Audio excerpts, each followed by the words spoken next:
See, that's what I'm saying. Like, Terrible. anyway, we have This spent is entirely terrible. too much time on this. This No, is I think hilarious. this is the perfect amount of time, and I can't even believe what's happening right now. Hey y'all, it's LJ here, owner and founder of Smart Moms Plan Disney and Smart Moms Travel. We are so glad you're here for another episode of the Smart Moms Plan Disney podcast. Now, here's your host, Allie. Hey there, everyone. Welcome back to another episode of the Smart Moms Plan Disney podcast. This is Allie here today with Becki and Stacy. So excited to record with you guys this morning. How you doing? Hello, doing great. Hello, hello. Oh my gosh. I am, as we're recording this, you know how everybody always calls like May-December because December is the craziest month and then May is equally as crazy. I don't think May is as crazy. December has really just started killing me with all of the holiday festivities. And I'm like so glad to have them. I'm so happy to participate in them and attend them and get prepared and dressed for them. But it's kicking my butt. And as we record this, we are only a little bit through. I can't even imagine if I still lived in Utah, how much more crazy my life would be. I only have to go to two Christmas parties in Utah. We would go to like 5 or 6, and it would take every single weekend. Every weekend was like the juggling show of where are we supposed to be? What time are we supposed to be there? Yeah. Last week we wedged in movie time at the theaters because I didn't feel well. I was really sick, as most people are this time of year. And I was like, I'm okay. If I don't just tough it out and go see this movie with my family, every single day is so stacked out. Like I will never get to see it. Like I went to the theater and we saw the movies. Do you see movies often? Because for me, I'm only able to do it on downtime. There's hardly ever a weekend where we can just be like, hey, you want to go to a movie? You know? So when Donnie and I started dating, we watched so many movies. It was insane. We even started keeping a list of all the movies we saw together as dating, and it was fun to kind of collect movies. And there were days we saw 2 movies in a day, and it was just a huge foundation of our dating life. We're just not doing that even close anymore. And even when the kids were around, we would try to go as often as we could. We really liked taking the kids to see movies, and that's a fun time for us. But as the busyness goes of having children, it was harder and harder to find those times. When the kids were older, we would do it on those down times, those holiday times, kind of like what's coming up now. Well, now I'm in a weird place because when the kids, they're gone, right? They're gone off to their colleges or their adult lives. And now when they come home, I have to decide, do I want to carve out the time quiet in a theater somewhere, or would I rather just have movie at home, right? So I want to have this cherished time that we have together. It's very small now. Do we go and use it to see a movie in a theater, which we really love, and we enjoy doing that together, but it's also time where we're not talking, So Yeah. that's where I'm finding it now. Like I want to see Wicked. I want to see Moana too. Like these things that I would like to watch with the kids, but right in the middle of, but we have so much other stuff to catch up on. I don't know. I don't know what we're going to do this holiday. Yeah. I am so the opposite of that, though. We like traveling. We've taken our kids everywhere with us. When we had our kids, we wanted to still travel the world. We just took them with us. And Sean and I dated. Movies was every weekend. We would go and see whatever new movie was coming out. And that kind of transitioned to us having our kids. I was the mom nursing my brand new baby through the Avengers, all of those things. The kids have just always gone with us. In fact, when Wicked got over, I was teasing McKenna that they needed to go to the front of the theater and like dance again, because that was every single time. We've always been a watch the credits family. Both of our girls would go to the front. In fact, they would take Laker with them too, and they would go do cartwheels at the front of the theater and they would just dance. We have such fond memories of raising our children going to the movie theater. And I think we're at like 16 movies we've seen this year in theaters. We are wow. movie theater people. Like that is a Yeah. part of the fabric of who we are. I know you said you were like nursing babies in the theater. So all of your kids started going when they were babies? Yes, every single one of them. We just have always taken them. We are big University of Utah football people as well. I was the same thing, taking all 3 of them to the football game with the headphones on when they were 3, 4, 5, 6 months old. They've always just gone everywhere we've gone. They went to Disneyland when they were under a year old. Macy went to Disney World when she was only a couple months old. I just have always taken them everywhere. And maybe I'm blessed that they were calm. I don't know that Yeah. that is the situation for everybody's family, but they've been raised at the movie theater for sure. We definitely take ours and have always taken ours a lot of places with us, traveled, all those things. We weren't blessed with the calmness necessarily, but they still went. But first movie was a monumental thing for us. Like we were very intentional about it. We did not take them as babies. It was a production in our house. This is going to be the first movie. We're going to have the special outfit. We're going to have the special doll or whatever it was. My oldest daughter, her first movie was Moana. Oh, First Moana. And so she made the funniest comment after we saw Moana 2, which, sorry to everybody listening, I thought was not a very good movie. But my daughter really loved it. And she said to me, for kids like me that have grown up on Moana, it was just a step up with more adventure. And I was like, oh, okay. Interesting take, but she had like a Moana outfit with the Moana Barbie and and the heart necklace or the necklace Moana wears the first time she went to the theater, and she was probably 2 or 3, I guess, when that movie came out. And so that's always been very special. And then I took my twins, their first movie was Frozen 2, and that was right before they turned 2, right before, like in 2020, like right before you couldn't go to the movies anymore. So I remember taking them. They were young toddlers, and it was Disney movies, and those movies will always be really special because it was their first ones. gosh. Have you realized how many of these sequels have just blown it out of the water in terms of money making, though? Like Frozen 2, I actually think Frozen 2 is better than the original Frozen. I do too. That's great. And similar with like Inside Out 2. Inside Out 2 was phenomenal. Like Mhm. they're doing so good. I loved Inside Out too, but Inside Out 1 is like my favorite Disney movie ever. So it didn't beat it for me, but I did like it. Frozen 2, I do think is a better movie. Mm-hmm. My favorite Disney characters include Elsa from specifically Frozen 2 Elsa. LJ always asks agents within the agency, like some just information about us, should she ever need it. And she made a funny joke in front of a room of other agents once about how like she was trying to get me a present. And she was like, you said your favorite character was Elsa, but it had to specifically be Frozen 2. And I was like, exactly. And it's exactly right, because she's a different person and she's better in 2. But some of these other sequels, like I didn't care for Moana 2, but I loved taking my kids and they liked it, which made it very special. So it's fine, it's fine. My brother and I growing up, The Little Mermaid mattered a lot to me. That was very much my era. Ariel, Belle, and Jasmine, were that little trifecta of princesses that I hit as a kid in the 90s. And I loved them all. And I definitely think Ariel was the longest standing favorite, but I had a really crazy attachment to Aladdin when I was little. And I loved Jasmine so much. I remember the year Aladdin came out. I think I've told this story before here on the pod, so maybe you've heard it before, but when my family went to Disney once and the line to meet Jasmine was like super long. And I was really little and I didn't really understand that. And I saw her and he just yanked my hand from my mom. And I just ran under the ropes and straight into Jasmine's arms. And the cast members didn't make me leave. Like they let me talk to her and she let me sit on her lap. And I don't advocate for that, but it's what I did. I was obsessed with her. I had a hamster, named her Jasmine. I remember that those Disney movies back then in the 90s, you would get them and the VHS box was white. And my mom surprised us one day and she brought home the VHS of Aladdin. And my brother and I were so excited. And I remember we were both tearing into it, trying to get it open. And we ripped the picture cover, just completely ripped it in the driveway. So excited. So forever, we just had this white VHS case and in ink pen, my mom wrote Aladdin on the binding. And that was our Aladdin copy. And that was probably my favorite. And it's just the funniest memory of those VHS. We don't have those anymore. No. You talking about those closing cases that would like click closed, that were those white ones. It brought up a memory of my dad, actually. My mom bought me Beauty and the Beast for Christmas and put my dad's name on it. And I'm sure that other people go through these same things. But my dad was like, picked up my Beauty and the Beast movie and is like, I got to take this back to Blockbuster. And I'm like, Dad, you gave me that for Christmas. And he's like, oh, did I? Right.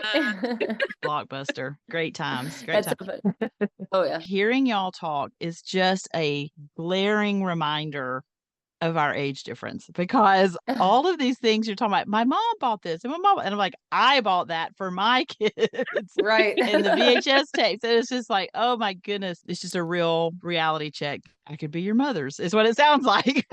I just got a new car at the end of last week as we're recording this, and I was cleaning out my old car and I have these CD cases in my car, and they have all of the remaining DVDs that my family has, you know, all of our Disney movies, because the car I'm getting rid of has a DVD player in it. So I have these 2 cases, and my kids love going through them, and we just put a different movie in. We were just watching Luca. And I was looking at these CD cases, and my new car doesn't have a DVD player. That's not really a thing anymore. And I was like, oh my gosh, this is kind of sad. I was like, I don't have anything to do with these.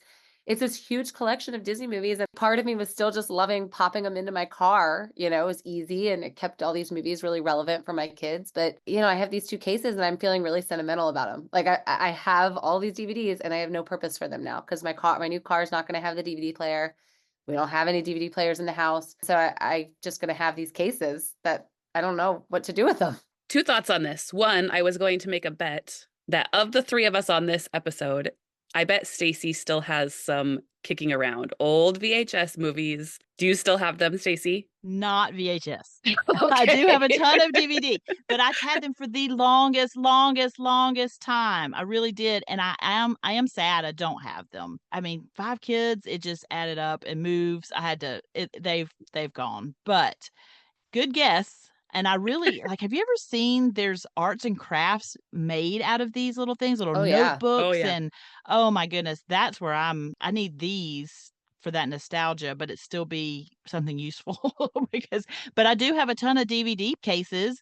And I was going to say that when you were talking about what do you do with them, you may be like what we have, a stack of them, and they do nothing but sit on a shelf. But my granddaughter loves to look through them. She loves to look at the pictures on them, open them and close them, do the snapping, spin the little DVD that's sitting in there that she has no clue what that does. She has no concept of what Right. a DVD is, and yet she still plays with them. She loves them. First of all, I don't have any DVD cases. I only have the discs, and they're all in CD cases, you know, in one Gotcha. compact CD case. So I have no, Like a book. yeah, like I have no DVD cases at all. And one is like, Zan and I have had it forever. It's a pig. And we love this CD case. And we used to take our dance competition music in this pig forever. And then now it became my DVD case in my car. And so I can't get rid of the pig. It's like missing an ear. But I would guarantee that my mom still has, I bet every single white VHS that we had, I believe is still in the movie cabinet at my mom's house. I bet, and next time I go there, I'm going to look, I bet Aladdin with the ink pen is in a cabinet. I guarantee you. If you Yeah. find it, you have to take a picture and send it to us. Yeah. Oh, for And sure. Stacy was talking about how quickly time's passing and how big of an age gap and those kinds of things. I'm just realizing how fast time is going, because when we were living in Utah, we bought a hybrid Chrysler Pacifica, and it had a Blu-ray player, and that was like, ooh, fancy technology, an electric car and a Blu-ray player. Well, we had this cylinder that we loaded all of our Disney DVD or Blu-rays into, and then it had like a slider and it would pull out, and they were in alphabetical order so the kids could watch whatever they wanted whenever they wanted. Well, that car got totaled due to weather. And anyway, long story short, we have a new car now. They don't even really offer that in cars at this point. In fact, our car has a little holder for your phone on the back of the seats that is just established that you're going to put your phone up in the back of the seat where the DVD player would have been playing the Wow. movie. It's just Yeah. like streaming is now where we are. There is no Yeah. physical anything. And I struggle with that in other places. Interesting. Like Laker wants to spend money on a video game and he's not getting anything. It's just the digital currency that doesn't have anything physical. And it's just such a different world we're living in. Oh yeah. I'm like a little stressed about getting my new car because I haven't done it. I feel really out of touch. You know what I mean? Like I'm a little anxious on helping my kids figure. They'll actually, to be honest with you, my 6-year-old son will probably figure it out. To be really honest, it probably won't even be me. He'll just one day be watching something and I'll be like, "How did you do that?" You know, and he'll have the answer, whatever. But all of this is super fun to talk about. I think most people have connections to these Disney movies, and if not Disney movies, just movies in general and movie experiences. And a lot of us have seen the progression that we're talking about of VHS tapes into DVDs into Blu-ray, which was like a blip. Blu-ray barely happened, and then we're streaming. This conversation is going to stay super relevant for today's episode. I'm actually so excited to dig into this because I think everybody's going to be able to really relate and get excited about this topic today. So keep movies on the brain. We take a quick break and we'll be right back. This episode of the Smart Moms Plan Disney podcast is brought to you by BabyQuip, the #1 baby gear rental service across the US, Canada, and beyond. There is nothing more difficult for my family with 3 young kiddos than when we are traveling. We're just out of rhythm without our things. We just feel out of step and our kids feel off. It can make our vacation feel so much more stressful than it needs to. With a wide range of baby and toddler equipment available, including cribs, strollers, car seats, toys, and more, BabyQuip helps give us some of that normalcy that our kids crave and we need as parents when we are away from home. When they're happy, we're happy. And by using local quality providers that are often moms, dads, and grandparents just like us and you smarties that are listening today, BabyQuip makes sure that you are working with somebody who understands the needs of your family firsthand. If you need it, they have it. All products follow strict cleanliness and safety protocols and are also insured to give you that extra peace of mind that you need to really enjoy your vacation. With convenient delivery to your location, whether it's a home, a hotel, a vacation rental, wherever you're calling, home away from home, they've got you covered. BabyQuip is available in over 1,500 cities, making it accessible. So whether you're heading to Disney World, Disneyland, or another travel destination, BabyQuip will be there for you. With their easy-to-use online platform, you don't have to stress about getting your products. Head to babyquip.com. Use code SMPOD, that's SMPOD, to get $30 off of any order of $150 or more. That's babyquip.com. Pack light, travel happy. All right, we are back and we are going to have a lot of fun today. This is going to be such a fun conversation. We're going to be talking about Disney movies and how you can look to these movies for some fun inspiration and exciting things connected to the parks.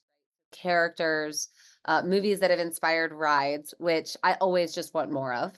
I've said on the pod all the time, I'm like, oh, I wish this had a ride. This would be such a good ride. And rides that are coming, we're very excited about. And different areas, themed lands that have been inspired by movies. Look at how much fun we just had talking about our Disney life of movies growing up. It's those movies that really spark the love of Disney. And most of us, our kids see Mickey long before they meet him in most cases. And it's these movies that make these trips to Disney really exciting. This is going to be a great way to really think about how you can connect to your trip and get the most out of it because the movies are screaming all over the parks. New movies, old movies, current and vintage, all over the park. So I'm really excited. And I think it's always so interesting because, I mean, in some ways you can tell, like with Frozen, I mean, they knocked it out of the park right away with that movie. And so it was like, okay, we can definitely incorporate this into Disney because everybody's going to want this probably for a long time. But I think it's hard to predict, what's going to stand the test of time that's worth putting our time and energy into making it part of the park. So I'm excited to talk about what has and what's relevant in the parks. You guys want to take it like park by park? I love that idea. I think that there are overlaps in parks, which is really, really cool how Disney has incorporated that because not everybody goes to every park, but I'm really excited to talk about this. This is so much fun. I think it's so interesting that you just said that, Becki, that, not everybody goes to every park. You may not realize that a character or a movie or a theme or something that somebody in your family really loves is represented well in a park maybe you weren't planning on visiting. And so that's really what's so exciting is to see these tangible things that we've watched on film then come to life in the park. So let's start at Animal Kingdom because I think Animal Kingdom made a bit of a curious choice, bringing Avatar. Let's talk about Avatar first as our first movie into this park was a really interesting decision to me, a great one. I love it. And this was a huge movie, but when I'm talking to clients, I way more often hear that they're fans of other franchises before I hear Avatar. Do you all agree with that? Yeah, for sure. But then we've got this land that I'm worried about them. I'm like, if you haven't seen Avatar, you're not going to have the deep appreciation that you need to like love this land, love these rides. I mean, you don't need to have seen these movies, but gosh, seeing them and then realizing what Disney has done in creating Pandora, the world of Avatar, and the floating mountains and the glowing trees, all of the water elements, and then, of course, the star attraction, Flight of Passage, a top 3 ride in all of Disney, right? Oh, for sure. It absolutely is. And it's my number 1 ride. I know I get a lot of flack for the shade I throw at Guardians, but Flight of Passage to me, it's the senses that really pull on me and it's the storytelling. And I vividly remember seeing Avatar in theater, and we splurged and saw it in 3D because I'm not a 3D person typically. However, I remember that it was groundbreaking in the way that the 3D came out for seeing Avatar on the big screen. It was like IMAX, 3D, amazing. And they brought that experience into the real world. So walking into that Avatar land is unearthly. It is amazing. Yeah, we saw Avatar in Christmas Eve one year, the year it came out, and all of us instantly loved it. It's a pretty intense movie. So for some of your kids coming to Disney, it's something you may want to screen first.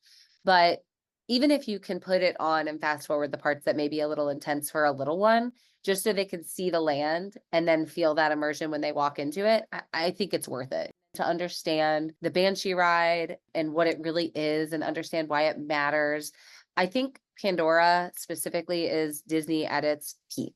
A world that's done well, theming that is impeccable. It's following storytelling from the movies, and it even had forethought. Like there are some representation from the second Avatar, The Way of Water, in Flight of Passage. So like there was already even some things, Easter eggs even, and maybe for the future films that we don't even know about that are already incorporated into this world. And it really feels like you have left Disney World, like you are somewhere else. The scenes and the attractions, the food, it's Disney at its best, bringing a movie to life, which is really what you want.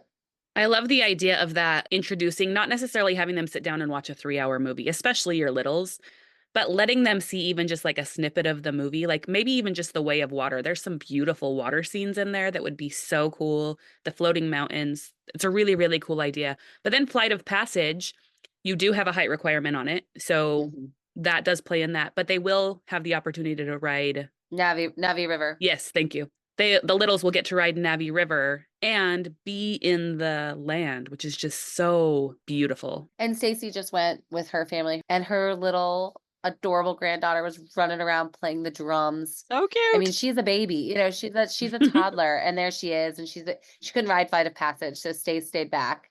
And I don't want to steal your story, Stacy, but I got the videos of sweet little girl just drumming in Pandora. There's so much to do and experience. It is, in my opinion, maybe the best area, making you feel like you're in the film. Like this is the area that you're somewhere else. It really is the most otherworldly place. I wonder how many people have started watching the movies because of seeing the area first. It is a kind of an age thing, you know, like what age you are when these movies come out as to whether you've seen them or not.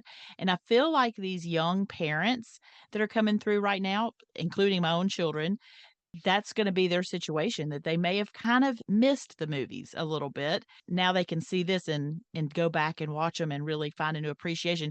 It's really Disney Imagineering and genius, you know, it just the way that they were able to bring something truly unique to a park that needed some sort of heavy hitting attraction, right? It was kind of when Avatar was brought in, there was nothing else even close. You know, it was all very much Bug's Life and and the safari. And it didn't have that fantastical touch, you know, and that was some of the negative that people were saying about Animal Kingdom.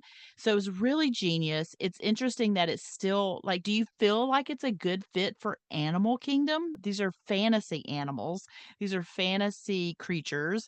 And somehow this Imagineering made it work, right? It's so wonderful. It's so much fun. I was mentioning the date nights and Becki, you mentioned your date nights early on.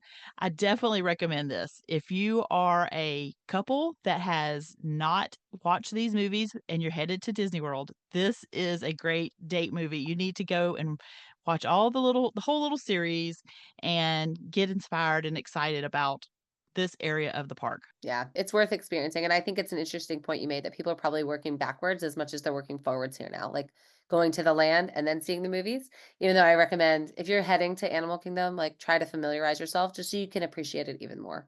Another one, Animal Kingdom, heavy representation from Up. That movie is a little overrated to me. I probably gasps everywhere. I don't really like Up.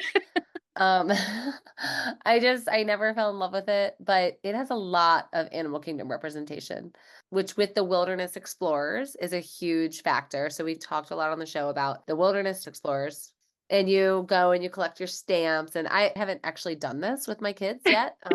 Waiting for them to just get a little older, but people love it. It's like a huge deal at Animal Kingdom, and you all have done it, right? Yeah, Wilderness Explorers is throughout the entire park. It starts right when you come over that bridge is your very first stop. If you want to jump into Wilderness Explorers, you're essentially just being Russell, going around and collecting badges and learning about nature. And I think it's really how Avatar fits into Animal Kingdom so well, is because Animal Kingdom's not just about animals, it's also about the world of nature, exploring animals. And then when you go to the back of the park, where you see the gorillas that are not at the front of the park, when you go to the gorilla trail back in the back and those wilderness trails you go through back there, you get to explore even further with the wilderness explorers. So it's interesting that you say Up is so heavily represented. I don't feel that way. Do y'all? I mean, am I missing that? I know that it's there, but I would not say, other than seeing Kevin walking around, that it seems really visible without Yeah, looking for it. that is super fair to challenge me on that. And I see your point.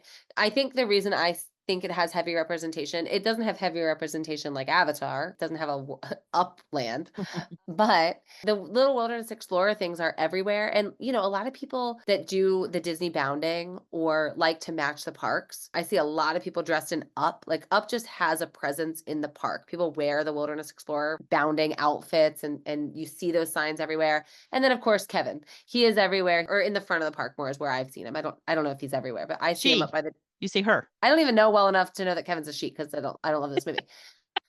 You see her walking around in the front of the park, and that actually is super fun. I think when you see her, it's like a huge memory of your day, right? Like there she is walking. She's big. She's exciting. You kind of She's just get so to cool. run up to her. And so I think that's why I feel Up's presence so much is because specifically that character meet is always a really fun part of our day when she pops up. Yeah. Okay. You can meet multiple. Kevin obviously is just kind of wandering, but you can meet Doug and Russell, and there used to be more of a Up presence at the Feathered Friends in Flight area as well. I think they've kind of downplayed that and pulled them up to the front of the park for their meet and greet, but definitely wilderness explorers, you're going to see them everywhere. And if you're engaging in those, you're going to feel the Up presence. It is about those wilderness badges. You see it throughout the entire park. Yeah, I just think one of the biggest things you can do at the park, you know, is that trail that we talked, you know, the wilderness explorers. And it's really fun and the kids get really into it. And I think that's the reason I felt that way. Just probably showing my age difference again because my children did not come up with the Up, right? So that was after my kids were grown already. So we haven't done that. And so I'm looking forward to it with the grandbabies. But yeah, maybe that's why I know that it's there, but I don't really see it. But anyway, moving on. I'm excited for this is long overdue. I've been saying this. I think I even said this on our Grumpy episode where we talked 2 years ago about how things should be changing and adapting and where Disney was missing the mark. And I'm pretty sure one of mine was we needed Zootopia in Animal Kingdom. This is such an obvious, this should be there. You should be able to go to the city, some sort of attraction. There are so many, I feel like you could pull that so many different ways, but this is Disney's, I was about to say this is Disney's best animal movie, but that is not true. But this is up there, you know, with one of Disney's best animal movies. I love Zootopia, and Disney has announced that now that is the plan. They're going to revamp that side of the park, and it's going to be Zootopia in some way. And I can't wait. This is so smart. And so while it's not there yet, I think Zootopia 2 is also on the way. It's such a good movie, and it's so smart, and it makes so much sense, and I can't wait for it to be there. You did indeed in that episode say we needed Zootopia. And when they announced that, it was just like, where's that been for the last 5 years? Duh. As soon as Zootopia was announced, it was like, why are we not putting this in Animal Kingdom? This feels duh to me. You know, it's like, how quickly did we get Frozen Ever After Frozen was released? And we'll talk about that in a bit. But it's possible to get these things into the parks quickly. And Zootopia at this point is pretty old. Why is this taking so long? I don't know, but I don't care anymore because I'm so grateful it's happening. If you got an upcoming trip from right now, you may not see it, but all the more reason to plan to go back because that movie is going to have a presence in the park. I'm excited that it's replacing Bug's Life. It's going to make a lot of people mad, but my kids hate the Bug's Life show. They are terrified by it. Even as teenagers, they're terrified by it. They're like, I don't want to have big spiders by me. They don't want bugs like feeling, I don't know. And so I'm excited to see what they're doing with that show. Refreshing that show is a long time coming as well. Yeah, I really love Bug's Life as far as the film and the characters. I really do. But Tough to Be a Bug is a difficult attraction. I get it. It is more about the conservation and the importance of bugs and how we need to protect them and not just, kill them all off, and that what a huge important role they play in our world. And I know that every park kind of wants to have something that's a little spooky, right? There's something that's got to have a little bit of a scare factor, and it does fill that role. But man, it's a tough one. It's tough to be a bug, but it's But I'm sad that Bug's Life seems to be fading out. I wish we could find some other way to bring it in. I mean, really, we've talked about this, Honey, I Shrunk the Kids playground before, but that's a Tough to Be a Bug version of that as well. Would be so perfect and still Perfect. keep that movie franchise alive and those characters alive. Especially if they're going to be getting rid of that dig site in the dinosaur area that they're revamping. A Bug's Life play area that is similar to that one. That's a great idea. Why have we never talked about that? Okay. That's a But good. hear me out. If we're gonna go to the dig site, I have all these varying thoughts here. They're flying all over the place. But the dig site actually has to stay because it's going to be right there with Indiana Jones, who is an archaeologist. The dig site has to stay, Disney. If you don't do this, it will be another fail. We cannot keep losing all these play areas. That's a really good I think we keep the dig site and have a Bug's Life. I've never heard that take, and I love it from you. Dig Yeah. like Indiana Jones. Do you think they're Yes. going to? Like, because in my mind, I mean, they have to. They have to. I hope so. Gosh, That's a cool idea. That's a good idea. Oh my goodness, yeah. I like it. Okay. Replacing my own words here when I said Zootopia is the best animal movie Disney has to offer. I mean, that title is actually The Lion King, right? Yeah, I think. Lion King is the best animal. When you said that, I was honestly, my brain was churning. I was like, I don't know what she's referencing. I don't It's know. It's Lion King, right? Like that's I mean, the Lion best King is animal movie. fantastic, but I did not Come think of that on. I immediately. don't It's like know. The live the best action animal one, movie. the live action was a miss for me, but the Okay. original one was great. I'm excited to see Mufasa though. Like, Your argument right now is that The Lion King is not the best animal movie Disney has to offer because the live action one missed the mark. yes. That's a terrible take. That's a terrible take. That's not fair. Original animated Lion King is a top 5 all-time Disney movie and the best animal movie Disney has ever made. No, you're wrong. What is it, Jungle Book? Now, do you know what? The Jungle Book live action was great. Gonna be the Three Caballeros is the best. No. Oh no. No. It's Lion King. Like, Get out of here. You guys Loved get it. out of here. Mufasa falling down. listen, Aladdin was the best live action movie that they've done. No. You guys are being confusing. We're not talking about the best live action movie. They said the best animal movie, and it's the Lion King. Mufasa, the mosh pit of animals. I think they're wildebeests. No, The not what's the wildebeest. not what animal is it? What is that called when they're all A stampede? running? Yes. The Oh. stampede. I wish y'all could see her on video, y'all. She was really got her hands going. She was trying to show us. It was like she's a dog paddling, you know? She's I said mosh pit of animals. That Disney's take for the Broadway version of this is one of the best Broadway shows I've ever the best. seen. The best. Yes, for Lion sure. King is the best animal movie Disney's ever made. That's that. And No, it could be Finding Nemo is an amazing animal movie. It is hilarious and fun. oh my Finding Nemo is fine. And It's amazing. Okay, to be fair, and for everybody listening, Nemo and Lion King are two must-see for Animal Kingdom. You've got Festival of the Lion King, which is not a direct stage adaptation of the movie at all. It's a festival. It's the characters of the Lion King hosting a big festival that you get to have audience participation, and you really need to know, and I think most people do know the characters from the Lion King, but you really need to know them, and they lead the sections. It's so fun, and we've heard Stacy's story about the green girl and all of that. And then Finding Nemo does have a stage adaptation of the actual movie done in puppeteering. So both are incredible shows taken from their movies. To go back to this debate, the circle of life, like We're not be saying prepared. the music is amazing in Lion King, but the story, Lion King, the movie is kind of traumatizing. Let's be real. It's pretty traumatizing. One of the greatest movies of all time. What are you talking about? It's one of the greatest Broadway musicals of all time, but movies, it's just not it for me. This is in my top Okay, 5. here's where I've had trouble like hopping into this conversation. Okay, first of all, I don't You're categorize. trying to say it's Jungle Book. No. I'm saying that first of all, I don't categorize like this is an animal movie, this is a human movie. Like, so when you said the best animal movie, I was like, okay, wait a minute, how many movies are we?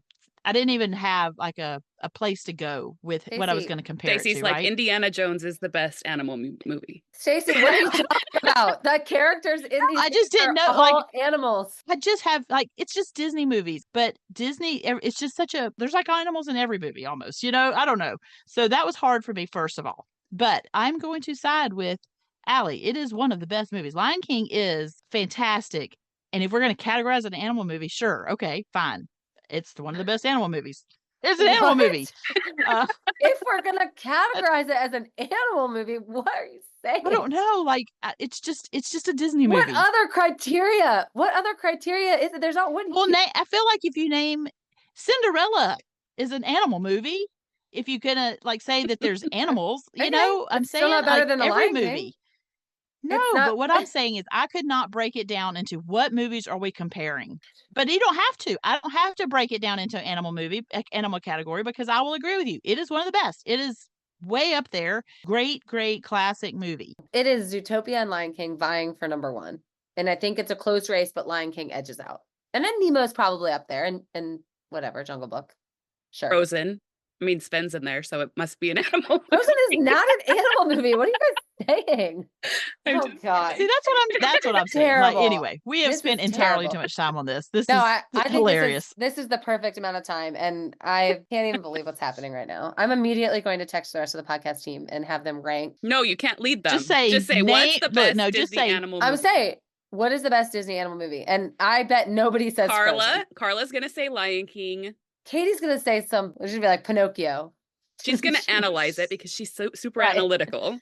She's gonna break it down. Oh Just like my say, gosh. she's gonna be like me. She's gonna be like, well, what do you mean as an animal movie? She's That's like what 90 threw me off. she's like, did the animals have to talk? And is it 90% animal representation or Exactly. God. Exactly. Whatever. Wrap it up. Lion King. So the biggest movies you have to see: Avatar, Up, Zootopia, Lion King, Nemo, Dinosaur. No, Do you think? I mean, no. No. it's going away. I would say It's going away. Yeah. plus the movie that's called Dinosaur for Disney. Dinosaur is the worst movie Disney has ever made. No, Home on the Range. You guys. I don't know. Moana 2 is pretty bad. Allie. That's pretty bad. It is not pretty bad. It is so beautiful. The Polynesian culture is so well represented in that movie. Okay. Maybe it is. The you're music gonna was get- different, but All right. Well, Home on the Range, by far the worst Disney movie. Oh, I don't even know what that is. huh. But what do you categorize as a Disney movie? Because I have my Pixar movies and I have my live action and I have my, so, now I have to really think about I it. don't even know what Home on the Range is. Anyway, That's how bad it is. All Yeah. right. So Avatar, Up, Zootopia, Lion King, Nemo. These are the movies that are going to make your Animal Kingdom experience even better. Prioritize Lion King and work down from there. Okay. We are going to jump to Hollywood Studios. This is a fun conversation because this is a movie park, right? Like movies are at the core of this park. And so they lean into that in so many different ways that they represent film.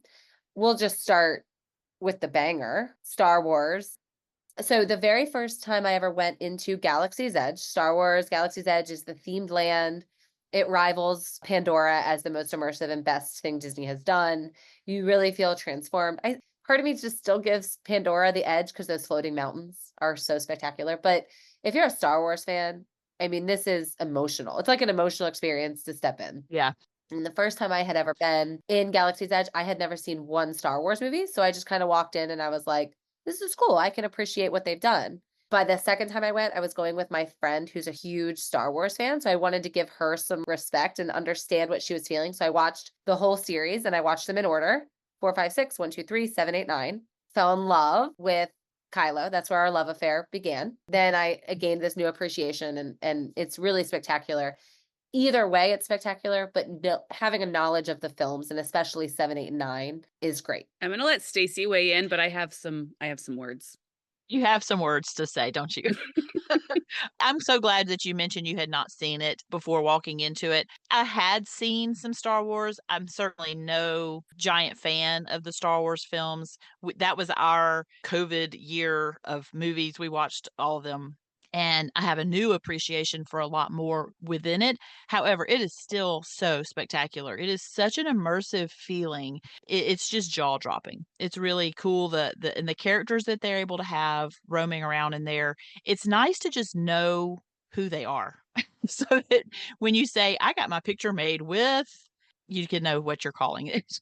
I don't necessarily know all the spaceship things. I know that there's all the fighter jet thingies. And, I think we've even had on these episodes some embarrassing moments where we really don't know what these things are called.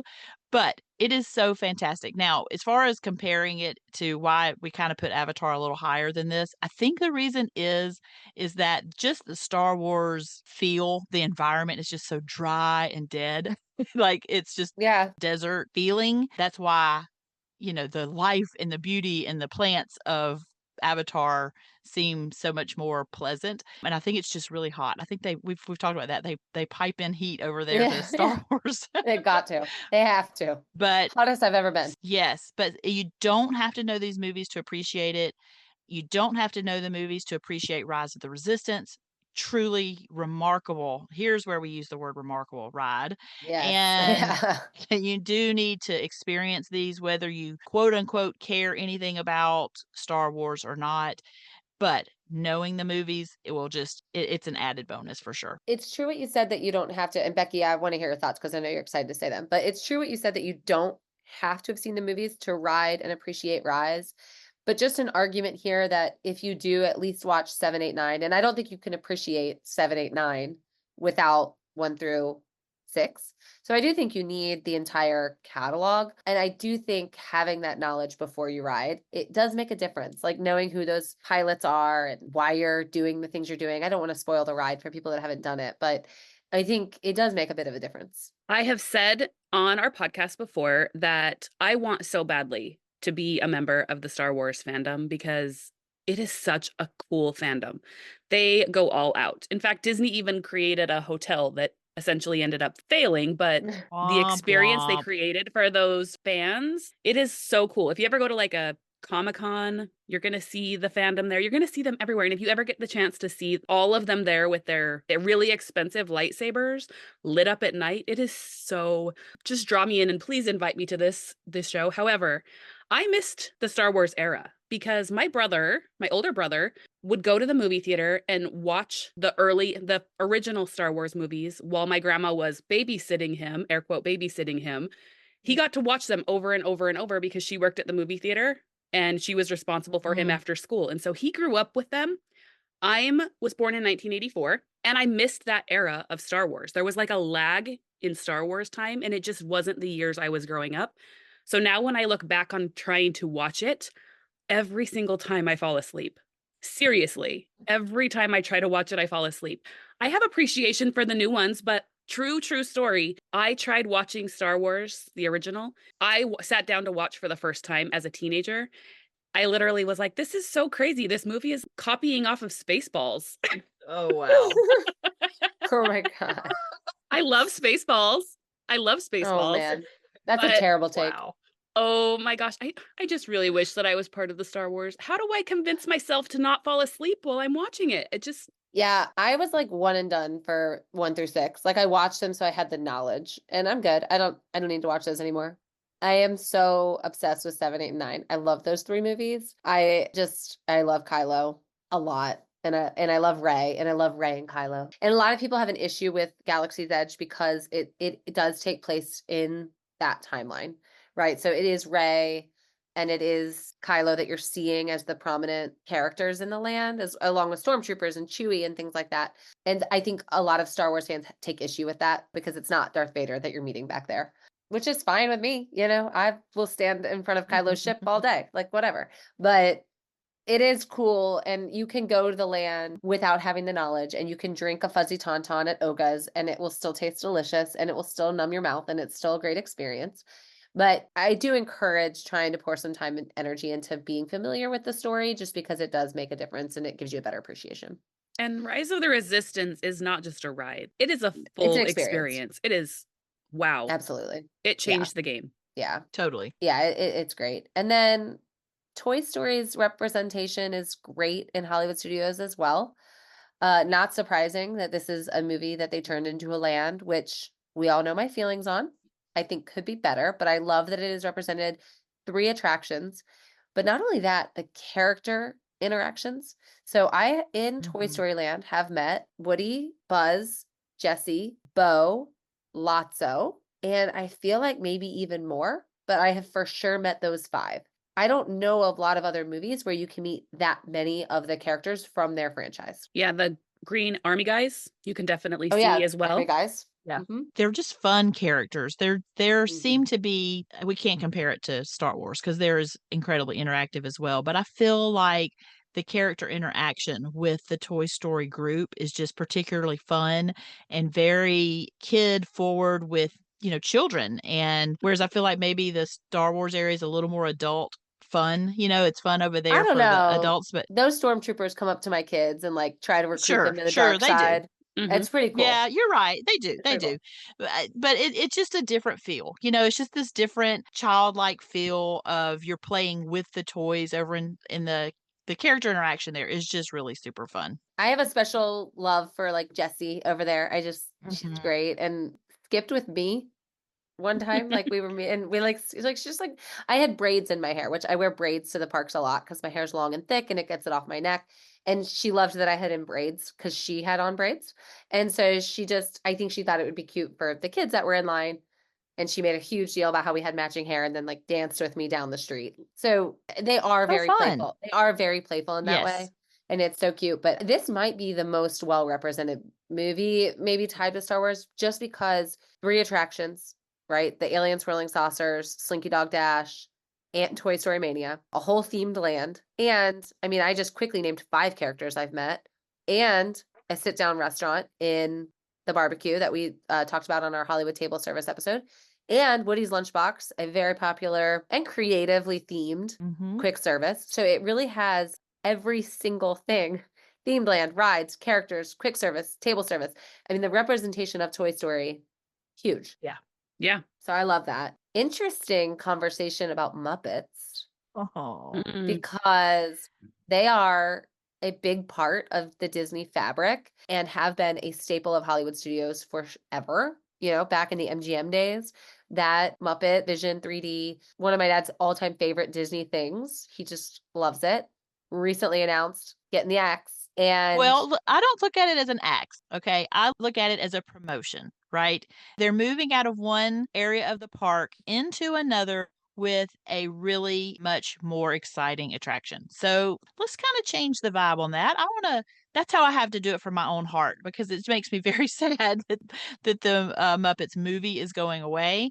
But I have already heard, I don't know if y'all have seen in some of their discussions, that there will definitely be trying to hang on to some appreciation of the movie in other areas. So I'm looking forward to see how they try to respect the old movie. This is going to be kind of jarring, I guess, doing a couple of different takes on this. Rock and Roller Coaster becoming Muppets also means that we're losing Aerosmith. And that has had some negative comments made, whereas I think it's fantastic. So here I have split open this conversation into 2 different areas. You lead the way, but I definitely have feelings. I did not realize that Muppet Vision was like the last project that Jim Henson worked on. Did you all know that? I learned that recently with Disney's announcements, Yeah. which gave me more respect for it. The more you know, the more you learn, the more you can evolve. And Mhm. so that pulled at me a little bit. And I agree with you. I am excited to find the ways that they preserve this film because they have said they're going to. I think that's great. So Stacy says, great. Can't wait for Rock and Roller Coaster. Becki, and for those smarties that don't know, Disney has announced that in the closure of Muppet Vision 3D, to keep the Muppet presence, they are retheming Rock and Roller Coaster, which has been long speculated. And everybody has talked about what the theming would be. And I never heard one single person guess the Muppets. Oh, Stacy, did you? Oh, I definitely did. Oh, yeah, Oh, for okay. sure. Okay, so Aerosmith out, Muppets in, Rock and Roller Coaster, one of the best rides at Disney. Stacy loves it. Becki, what do you think? I had a lot of high hopes. I figured Aerosmith was going to go away. It's just the roller coaster really does need a refresh. I'm curious if they're going to still call it Rock and Roller Coaster with the Muppets. Muppets is not nostalgic to me. I don't have any special connection to it, and I don't know where millennials sit with that. I trust that Disney is going to do it well, and I am excited to see where it goes. I wish it would have gone another direction, which I've talked about, and I don't know. I wanted it to be a Goofy movie. I really, really wanted it to be a Goofy movie themed, which I know is kind of like a cult movie at this point. But the music from a Goofy movie is among my favorite Disney soundtracks. Okay, so let me try to help fill the gap for your age group that doesn't have the nostalgia of Muppets. I get it. Like, it happens, right? You know, our different ages and what's popular at the time. But what I want to encourage all of you youngsters, all you young whippersnappers, I would like for you to understand a little bit more about what the Muppets are. It's a very tongue-in-cheek comedy. It is so clever, and it loves and appreciates music so much. The Muppet Show, of course, is the OG, right? That is where the Muppets began. You know, it was this vaudevillian type show, very much in the style of like Donnie and Marie, different acts that would come on. And it was genius, kind of the Saturday Night Live type thing where it would bring in the famous act where they would get to interact with the different scenes and they would have a musical production with the characters. And it was always just a little cornball, right? And so it was this fun type of humor that not everybody gets. But when, like, it's one of those things where the older you get, you realize this is actually genius. But the Muppets, because they're puppets, you think, okay, it's child based, but it's really adult level, those jokes that it's really cute to see the Muppets, but the humor is so for adults. If you like the Frozen Ever After with that adult level hidden in there, kind of baked into the comedy, give the Muppets a chance. That is what it is. It is so funny. And then when I guess it's been within the last year or two, maybe two, the Muppets Mayhem series on Disney Plus came out. That's when the talk really started coming with Rock and Roller Coaster. The Muppets Mayhem series is going to be what I think Disney will directly correlate, which is the band. It's got Dr. Teeth. The Muppets Mayhem show gave his backstory, how the band was formed. They kind of drove around in their hippie VW van, and the music is really, really good. I expect that's going to be the music that they incorporate into the ride. So Muppets Mayhem on Disney Plus would be a really good watch at some point before the roller coaster themes. I will watch Muppet Mayhem before the ride opens, and I really do want to give it a fair shot because I do trust that Disney's going to do right by it. However, I love the Frozen show. Like, if I could only do one thing in Hollywood studios, I would 100% do the Frozen show. And I've sat through Muppet Vision in Disneyland and Disney World countless numbers of times, and I've never once felt like super humor. Yeah, I can see that. I can see that as not being quite, because that was so much more about 3D. That was really trying to hang on to this 3D focus versus the humor. But if you watch the old Muppet shows are on Disney Plus as well, but just the old Muppet I'll show. probably fall asleep because I You can't might. watch You old might. things. You might. Okay, my introduction in life with the Muppets was Muppet Babies. That was like my generation. Yeah. And I liked Muppet Babies. But it familiarized me with the characters enough to know what the Muppets were, right? And I'm not super familiar with the others. So my first reaction when I heard the news, Aerosmith out, Muppets in, I was like, no way. What is going on? What are you talking about? How is this happening? And then I processed it and I sat with it, and I'm actually really excited. And I don't think a lot of people expect that from me. I actually think this is going to be great. Part of my hesitation was just having a struggle with change, and I've loved the Aerosmith ride for so long, but let's keep the Muppets alive, because we talk all the time about how you do have to keep the Disney threads. Like, you got to keep the old and represent the new. You really have to have both in the parks, and Muppets is an important part of the Disney brand. And I think this is going to be a unique way to bring this coaster into more relevance and keep it Disney. I'm going to miss Aerosmith a lot. And if they've announced the closure, I don't know what it is. And so I'm not sure if I'm going to get to ride it as Aerosmith again. My next trip is January, so hopefully, I don't know. But I am looking forward to riding the Muppet version, and I'm going to ride it with a really open mind, and I'm actually excited. And I will watch Muppet Mayhem before, and I think I'm going to be okay with this. And I think that that's a surprising take from me, but I'm going to be okay with it. Yeah. And I can see it, and I'm excited. So I encourage everybody to embrace that. You know, another really cool thing about Hollywood Studios is this is the Pixar park, right? So for just character purposes and to get your most enjoyment out of character meet and greets in the park, you're going to want to hit the Incredibles movies franchise, Inside Out, and the Goofy movie. So I know Goofy movie isn't Pixar, but usually, what's his name? Powerhouse Max or something? Powerline Max. Powerline Max. Yeah. Powerline Max is usually meeting over Well, I've met him several times over in that side entrance to Galaxy's Edge over by Muppet Vision. I think he actually is other places too. And he's usually with Goofy, which is really cool. A lot of people love Max. Oh my gosh. And knowing that specific version and what a unique character is cool. And then your Inside Out characters, Joy and Sadness, along with the incredible Edna Mode is there, Frozone. You can see the family a lot of times. And so for just character meet and greet fun, and Olaf, you can meet Olaf. For character meet and greet specifically, not themed lands or attractions, those are important ones to hit. Frozen is really a two-park, really kind of a three-park movie, as it should be, because it's Frozen. Hello. But at Hollywood Studios, it's great because you can meet Olaf.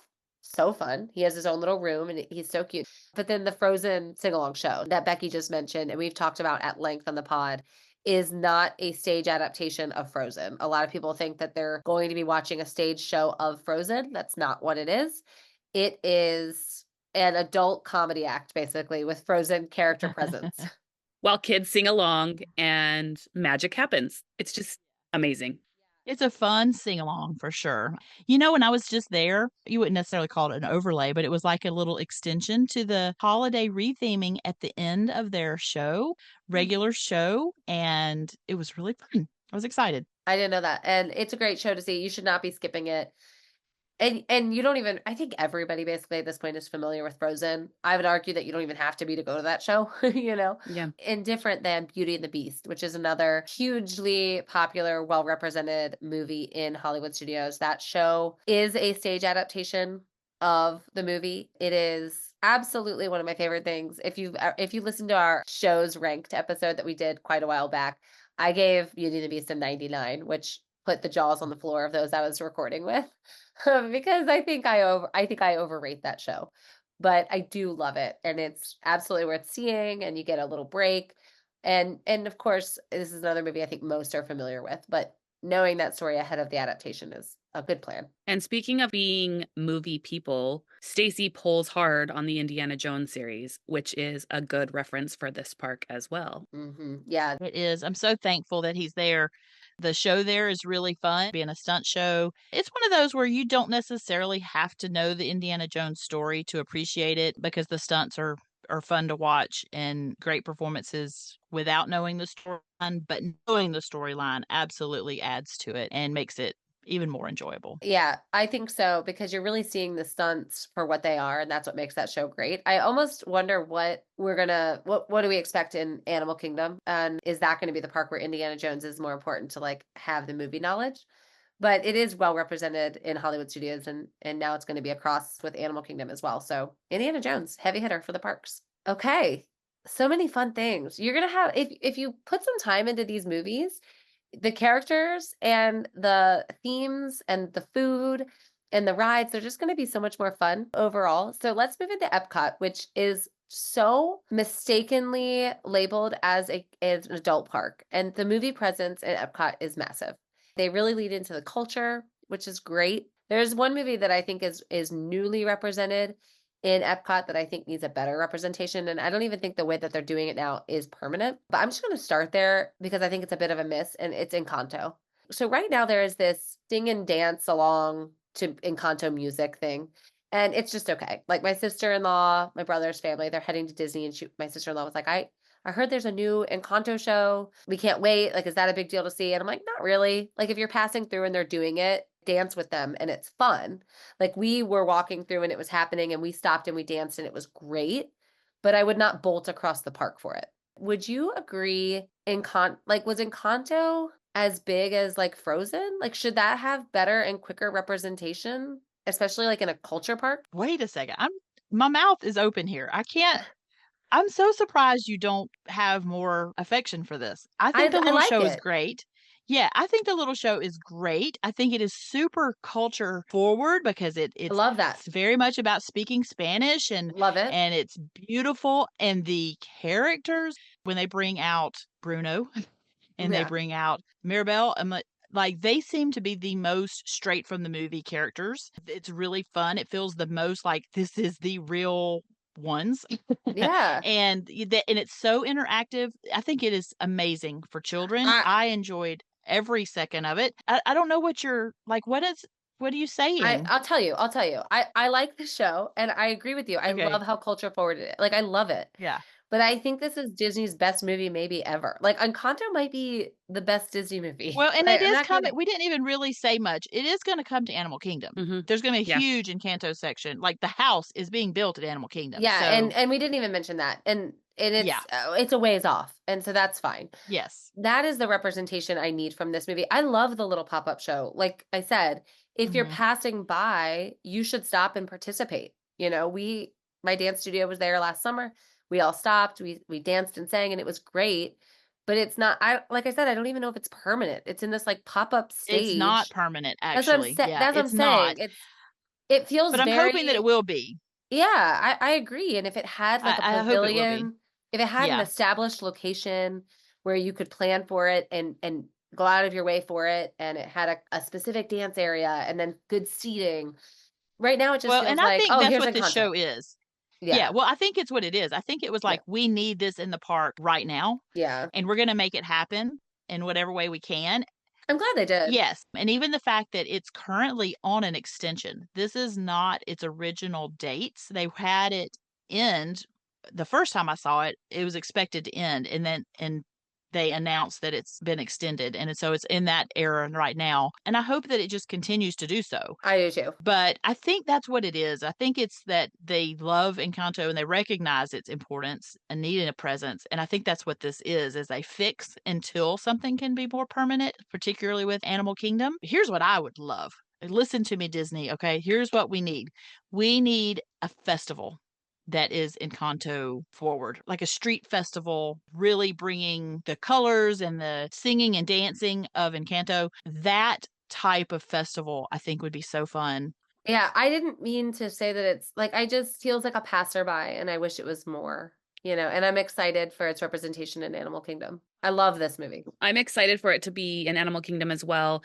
The show itself is, in my opinion, having teenagers. I still stopped and watched it. My kids were not going and dancing with the characters, but watching other little kids singing and dancing with the characters. The Louisa moment where they pull the little girls up there to flex. Yes. Oh my Yes. gosh, Yes. sobbing. Yeah. Yes. Give us shade. Give us shade. Yeah. Because the Yeah. seating Yeah. situation is kind of sad. Yeah. But That's what I mean. Like it is a great idea and it's a good show and I think it's a good representation of the movie. I don't like how it feels afterthought.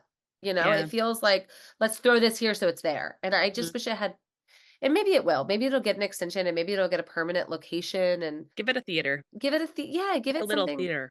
Make it a destination to go to, not a passerby show. Because it is worth it. What if it was like a little theater Yeah. over where you're doing the meet and greet over it? And this is jumping ahead in Magic Kingdom. Like they could do a little theater with that kind of a show. I mean, maybe that's too little. I don't know. Yeah, I think it needs to be an Epcot because I think it's so culture forward. I think it needs to be an Epcot. So that's that. And we don't even know if that's permanent. Epcot has, this is why I get really like irritated that people think Epcot is not a kid park because it has, let me think, 1, 2, 3, 4, 5 attractions, arguably maybe 6, that are film focused. So you can ride rides, and the movies that you're going to want to watch or be familiar with for the attractions are Finding Nemo, great little kid seated attraction, Moana, a walk-through journey of water. You don't really need to know the story of Moana, I guess. Like it's still a fun interactive thing, but good for Moana for finally getting something really big and amazing. Frozen Ever After, it's actually like the Frozen ride, which we can talk about. I mean, do you think that ride is good enough for Frozen? Do you guys like that ride? I do like the ride. I think it could have been more, but I'm not unhappy. That's exactly how I feel. The first time I wrote it, I had a really high expectation because the movie is such what it is. And so I was like, Disney's going to have gone like above and beyond on this ride. It's going to be so great. And it really falls pretty even with the rest of the kid rides you can ride. It's not anything better than most of the other little kid attractions, but it is Frozen. It is fun. Ratatouille, great ride. Ratatouille, shrink down to the size of a rat and run through the kitchen and it senses, and it's tough if you have nausea. Like I know Stacy can't ride it.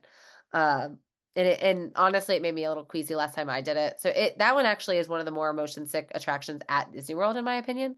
But great movie representation. And I love that it's in France, the French Pavilion, because anytime they can get a big headliner attraction into the pavilions, I think that's great. It allows for more people to visit the pavilions and to experience the culture, which is what you want at the forefront. And then you have this cool attraction that makes it Disney, in the back or whatever. And then Guardians of the Galaxy, which is the best ride at Disney World. Becki, hush. This is the greatest ride of all time. I've never watched any Guardians of the Galaxy movie ever. And What? It's still crazy to Yeah. me. That's What? still so crazy. And so this is That is oh my it's an goodness. interesting conversation because I'm obsessed with this attraction. I could ride it nonstop all day. I still get as giddy today as I did the very first time I ever rode it. It's never lost any luster or excitement for me. I think it's a perfect attraction. Like I said, my brother's about to head to Disney and he can't wait to ride it. And he's never seen Guardians. And he asked me, am I going to be missing out? Like, is it going to make sense? I'm like, you'll be fine. So I do think maybe there's something I'm missing. Like I need to watch these movies and it'll unlock a phase I don't even realize exists for me. But I do think it's important to tell people you can appreciate this fantastic ride either way. You really can. I think you would actually appreciate the movie more having now ridden the ride countless numbers of times because the characters are so well represented in the ride. Interesting. Yeah. Their personalities, like Drax's personality, you pick up so much better knowing more about him. I think with my dance and theater background, I kind of already picked up on that. It was very easy for me to watch, and I don't want to give anything away, but to watch that segment that you're talking about. Mhm.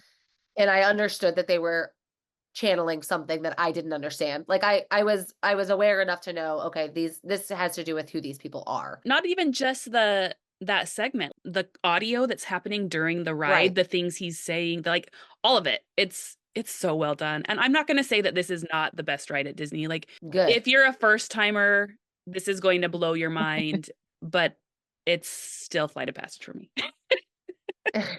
Well, put on for your EPCOT watch list and Yes. don't skip EPCOT with your kids. Put, Ratatouille, Finding Nemo, Moana, Frozen, and Guardians.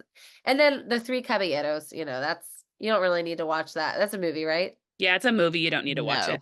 you And don't you need to maybe watch don't it. even, You don't have to watch it. you might not even have to ride the ride. Like, let's be real. Like, What? Becky. so controversial. Straight from Becki. Wow.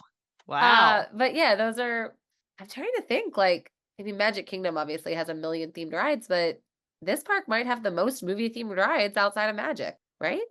No, I don't think so. Hollywood Uh, Studios has Outside of Magic. Well, I guess don't if you know. count like 3 Toy Story ones. I was and just thinking like 3 Star Wars rides. but like, do you count that as 6 or is that 2? Toy That's- Story and Star Wars. You're saying how many many different? variation, Yeah, that's fair. Yeah. Various Yeah. movies. Yeah. Yeah. Attraction wise, it's well represented. But then character meet and when I work with families as a travel agent, they're like, we want to meet princesses. That's our priority. And they're like, we got to get to Magic Kingdom. Of course, you're going to have that experience there. But we've talked before, this is the park. And they're lined in World Mhm. Showcase, which is arguably a better place to meet. I mean, meeting them in like Fantasyland is very cool. But meeting them in their pavilions, you have Mulan in the China pavilion, Snow White's in the Germany pavilion. Sleeping Beauty and Belle are in France. Alice in Wonderland and Mary Poppins are in the UK. Yeah, UK pavilion. Sometimes Peter Pan. I've met Peter Pan over there before too. Winnie the Pooh. Yeah, I think, and sometimes there are surprises at Epcot. Like and Jasmine, she's in Morocco a lot. Ooh, and I've met Luca in Italy before.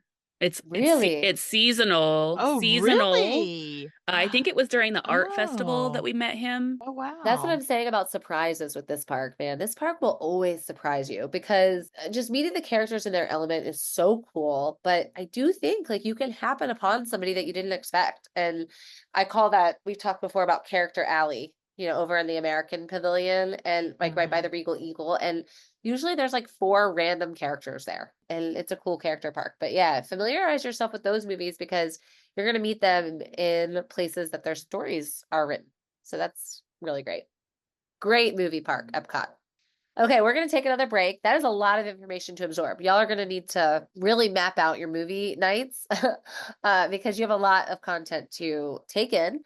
We are going to take a break to take in some more content. Before we do, please, if you like this podcast, if you listen to this podcast and it's something you look forward to in your week, or if it sparked any amount of joy in your week, please leave us a five-star review.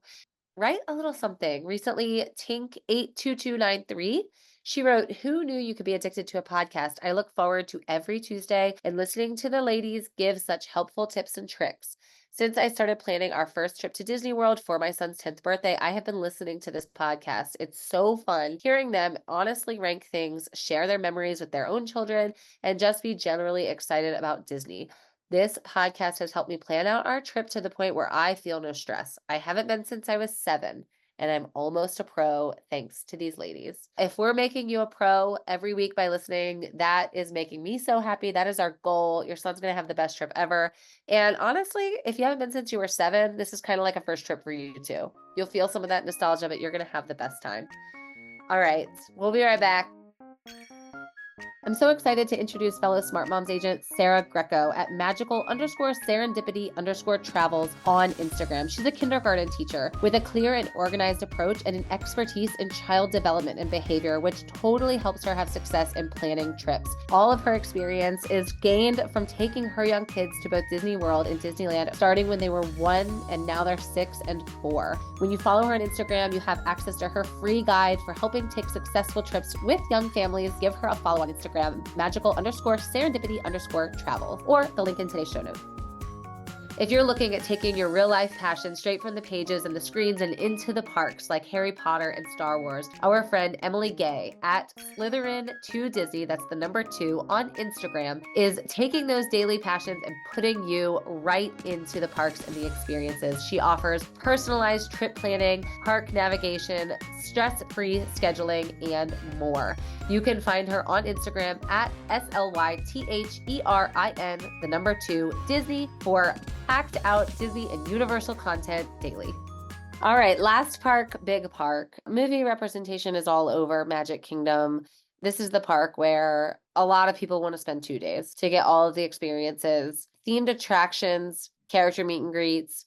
Not so much themed lands, although that's changing. Coming up, we're going to get a fraction of a themed land, right? Not a fully themed land. I think I don't know. It seems to me that it's going to be pretty big. Well, okay, so I'm talking about cars. Mhm. I'm just going to spend a little bit of time here because it's not actually in the park yet.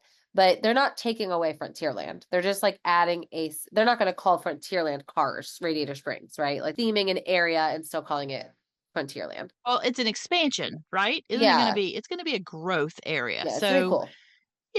I think it's going to be an area, but we don't know. We don't know yet. Yeah. So I'm thinking, okay, 1, 2, 3, 4, 5, 6, 7, 8, 9, 10.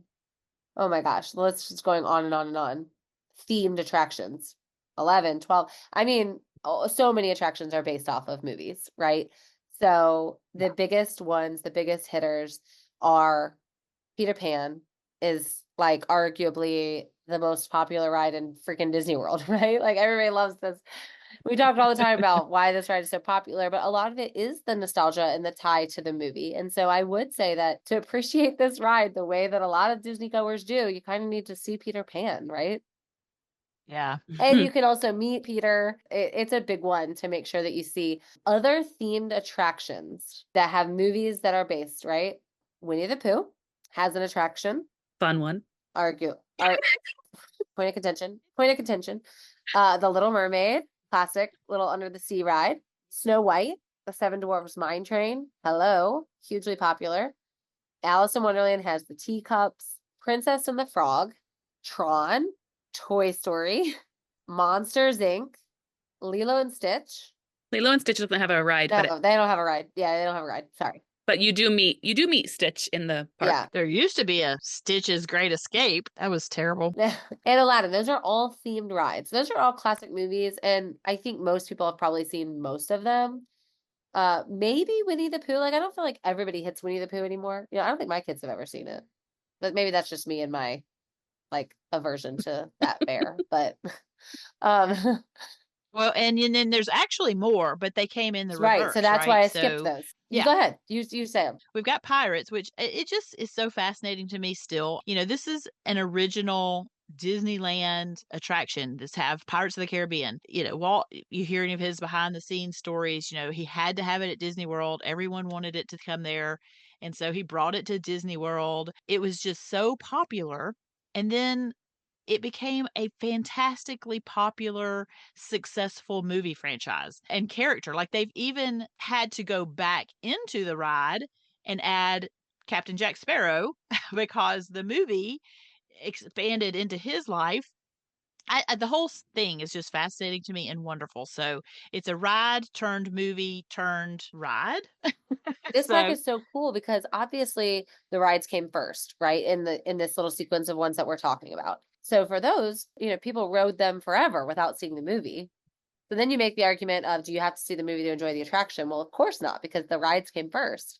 But now it's this second layer of fun. You've got all these things. So Pirates of the Caribbean, as you said, Haunted Mansion, which did not hit like Pirates. The movie, it just okay and not very good in my opinion. But well, Jungle Cruise before we also. go to Jungle Cruise, let me go Haunted Mansion. I agree. Not the best. The latest Haunted Mansion is probably the best version of it. It's okay. But let me tell you, bringing back Muppets version of Haunted Mansion a couple of years ago, it's the best. Check it out. Trust me. Go see I that actually one. did see that. Yeah, so funny. I did really enjoy the Muppets Haunted Mansion, and I really enjoyed the newest release of the Haunted Mansion. And I liked that they brought in the Hatbox Ghost, and like the poll on the newer movie was Yeah. a much better take Yeah. than the one that came out whenever the first one did. Yeah. Correct. It was pretty good. Yeah, the first round skip. But it's interesting because Magic Kingdom is this part where this is your Disney movie fantasies come to life. Most attractions are themed after some sort of film, and they do it so well, right? Like Tron and Toy Story being able to be represented in the futuristic Tomorrowland area of the park, and they found a way to incorporate Disney. And then Fantasyland being this huge just hub of, Dumbo. We didn't even say Dumbo. Hello. You know what I mean? The Dumbo, the flying elephant. It's like having all of these movies that are classic, like a Dumbo, like a Peter Pan and Alice in Wonderland represented. And then, you move up a generation and you've got The Little Mermaid, Snow White, things like, well, Snow White, I guess, is older, but just Oldest. so much thorough representation. Yeah, exactly.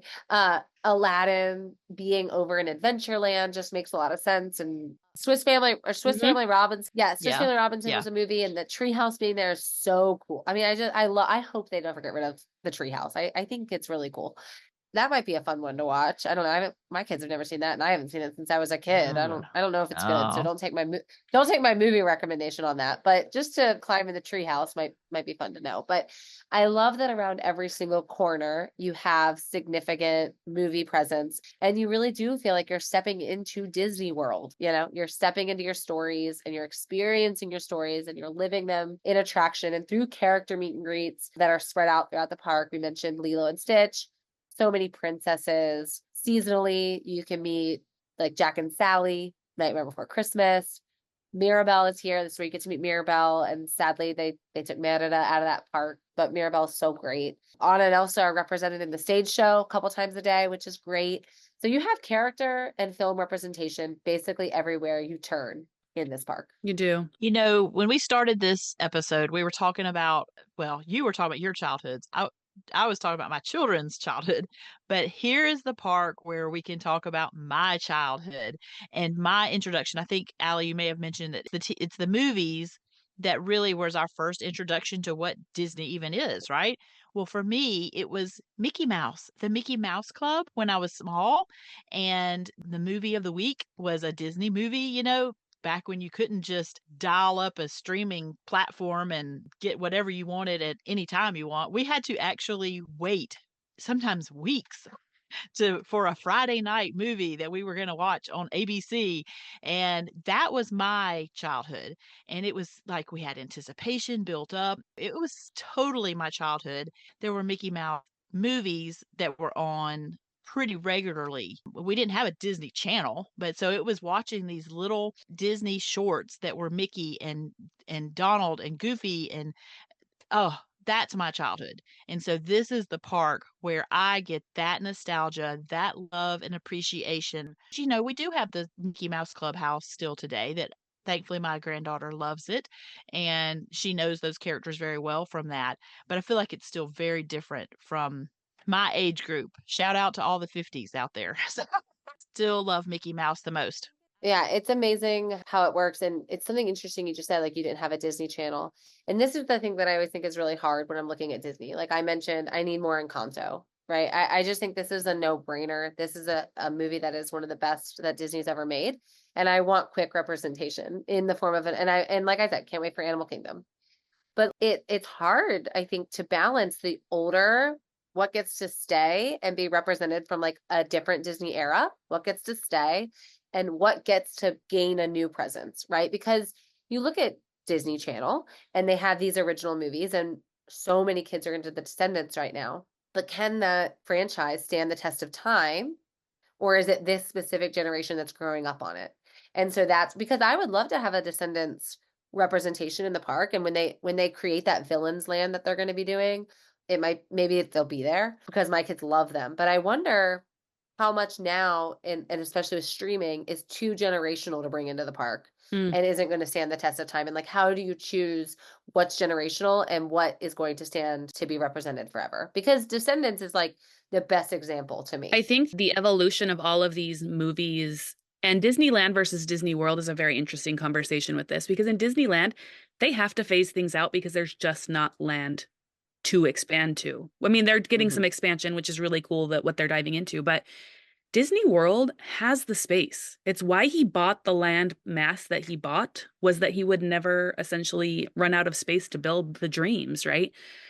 I appreciate all of these conversations so much. It's almost like the evolution of movies in how I look at animation now and I'm like, how does it get better? But I also thought that when we went from VHS to DVD, and when I went from DVD to Blu-ray, and now it's just like we're in 4K, and it's just like, how does it keep getting better?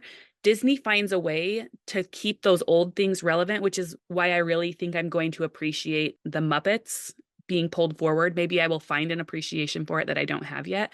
Like the evolution pulling forward, Disney just has the magic to do that. Yeah, and something we didn't mention that was silly, but it's okay because it's not open yet, is the Monsters Inc. presence coming to Hollywood Studios. We got so wrapped up in Muppets that we really forgot to talk about it, which I think is okay. It's okay because it's not even open yet, but we do know it's coming. It's coming to the Muppets area. That's how we got off on that tangent, and that's why it's going away and being rebranded. I'm a little worried about crowds back there. It doesn't seem like a big space. And Becki, to your point, you just said Disney has a lot of land.